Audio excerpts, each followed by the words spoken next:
video on my latest Xbox build. This is a 3 terabyte 1.0 Xbox with SurBIOS installed.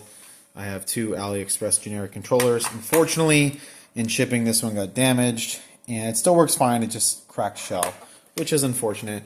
But this is the go ahead and walk you through it. So basically, XBMC for gamers. This is on my TV. That's why the aspect is a little off. Homebrews, games, the basic stuff. So the applications, obviously, the controller stuff, DVD region. It already has Insomnia already set up, ready to go. And I've included the cheats on this. Demos and any demos. Demos are pointless. Emulators, I put Game Boy Advance, Game Boy Color, Nintendo 64, Nintendo. I only put about 10 PlayStation games just because they run kind of crappy. And then these are basically like, they're not the full library, they're just like the good games. Just because I want to play good games, I don't want to have to scroll through like thousands of games. And then we have our homebrews. So these are the homebrews. Most of the artwork worked in the homebrews. A few of them didn't.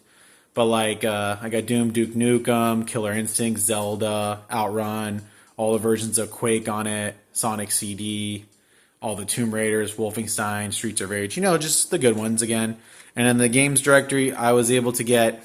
It's a 3 terabyte hard drive. I didn't want to put every single game because there's so many like really bad sports games, unfortunately, or rugby games. So I think I have 443 of the best games, and every one of the artwork worked correctly except for one game. I'll just tell you, is Crash Bandicoot, for whatever reason, just didn't get the right Japanese artwork. I made a ticket in with the guy who makes the artwork, explaining him that, you know, the artwork's exactly the same. And unfortunately, there are two different games, but they're using the same artwork. But everything else, you know, it's a great image. Pretty much all the banger games.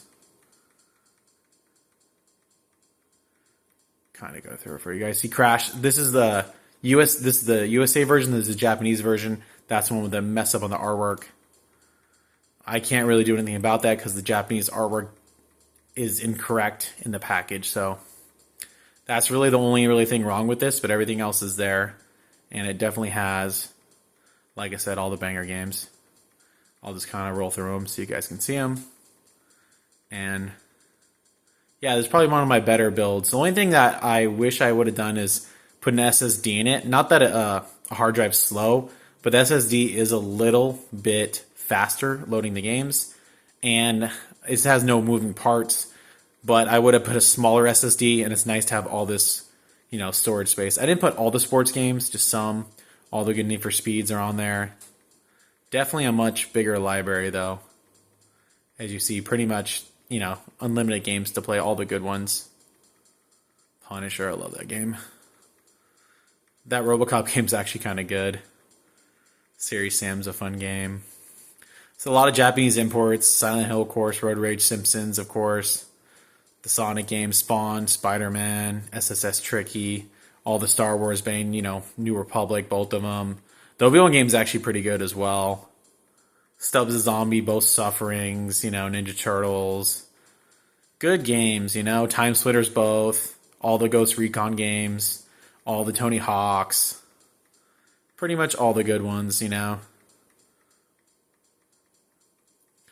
So it's 443.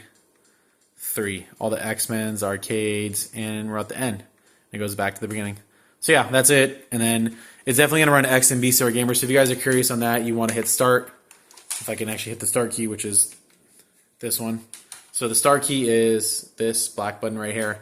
And then you have all the different settings. This hooks up. If I had it on the network, we can be on the network.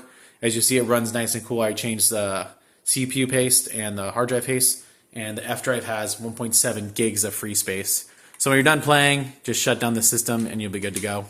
But yeah, I'm very happy with this build. It came out great. If you guys are looking to modify your Xboxes, definitely TSOP Swap 1.0 with a large hard drive and a StarTech adapter is the way to go. It turns out phenomenal every single time.